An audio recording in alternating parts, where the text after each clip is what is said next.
Barnaby's, Shop Till You Drop. Episode 10, Flower Child. Back in the late 70s, my parents and I moved into a neighborhood in a town 3 states away from the state we lived in before. I was about 12 at the time. Anyway, our new house was a big, 2-story, 3-bedroom house, much larger than our previous house. The neighborhood was small, but the backyards were huge. There was plenty of room to play in. A few days after moving in, our new neighbors, the Robinsons, as well as their daughter Tanya, stopped by to say hello, welcomed us to the neighborhood, and informed my parents about a situation that has been occurring throughout the town. Tanya and I were sent upstairs, as this was quote-unquote, adult talk, and not to be heard by children. We secretly sat at the top of the stairs, listening though, as we all did as children, right? Anyway, what they told my parents was that there have been multiple children that have gone missing over the past few years, that law officials were baffled by the situation, and to keep a close eye on their son, me, just like they do their daughter. Now, let me tell you about Tanya. Tanya was a, well, unique child. She was a year younger than me, very quiet, slightly introverted, a little off, and totally infatuated with flowers. She had a giant flower bed in the Robinsons' backyard. It was full of all kinds of big beautiful flowers. Occasionally, actually quite often, I would see her out of my bedroom window, as I was rocking out to the latest Kiss album. She would be playing Duck Duck Goose, and other childhood games, around the flower bed, with some of the neighboring children. Well, I assumed they were from the neighborhood, as I didn't get out much. It was never the same kids twice though. Anyway, the strange thing about it was, after every time she had, quote-unquote, friends, over, I would see her, through my bedroom window, late at night, tending to her flowers, singing songs, and dancing around the flower bed. I chalked it up to her uniqueness, at first, then I started to notice, that every morning after the visits, the flower bed got a little bit bigger, and soon after, another big beautiful flower appeared. I started to avoid Tanya at that point. Anyway, this went on for about a year and a half, until her flower bed practically consumed the whole backyard. I wanted to tell my parents, but I had no proof, and Tanya freaked me out, a lot. Then, one day, the Robinsons, and Tanya, just disappeared, vanished, into thin air. They left behind their car, all their belongings, and even the flower bed.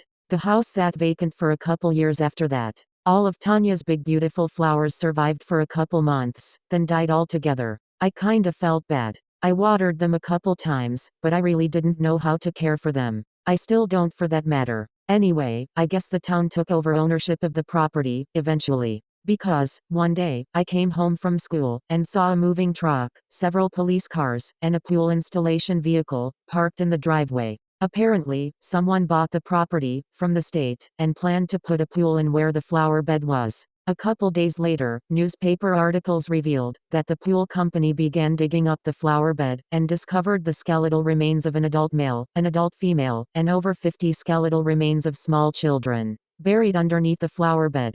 DNA later identified the remains as those of David Robinson, adult male, Denise Robinson, adult female, and many of the children reported missing over the last 5 years. Tanya was never found, nor was she ever seen again. Well, my last statement isn't exactly true. Hello, my name is Donovan Mitchell. I'm a long-time customer here at Barnaby's. I've been shopping here for years. Let me tell you, Barnaby's is a very old store. I love it here. The prices are good, and you get a nostalgic feeling just walking through the door. Not to brag or anything, but I just celebrated my 22nd anniversary with my wife, Jillian, a couple days ago, but that's not important. Anyway, I overheard a couple of the workers talking about strange and unusual things that have happened here, and that the owner is looking for stories about such things. I don't know if this fits into that category. Hell, I don't even know if I'm going to give it to him. What do you think?